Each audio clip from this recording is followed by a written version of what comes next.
Probability practice exercises 49 and 50. A boy owns 2 pairs of pants, 3 shirts, 8 ties, and 2 jackets. How many different outfits can he wear to school if he must wear each one of them? And of course, we're making the assumption that maybe he matches or doesn't care if he matches or not. So how many choices of pants does he have? He has 2. And then he will, that 2 goes up there. I had to put pants down here. Okay, how many choices for shirts does he have? 3. And then we'll assume he's wearing a tie. So 8, and then 2 jackets. Yeah, because that's the way everybody dresses when they go to school, right? So we're going to multiply all those together. 2 times 3 times 8 times 2, and we get 96. 50. At a restaurant, you can choose from 3 appetizers, 8 entrees, and 2 desserts.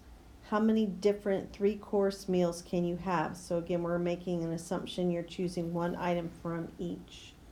So we can have 3 appetizers.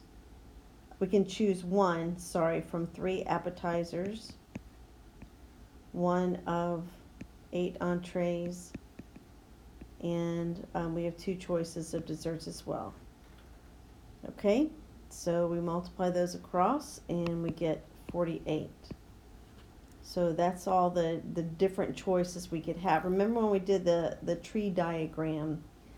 Like we would have one type of pant and then a different type of shirt, a different type of tie, and a different jacket. And then we did the pant with all the other possibilities. And if you think about it, we would have 96 different combinations of things on the board, and that doesn't seem like much fun.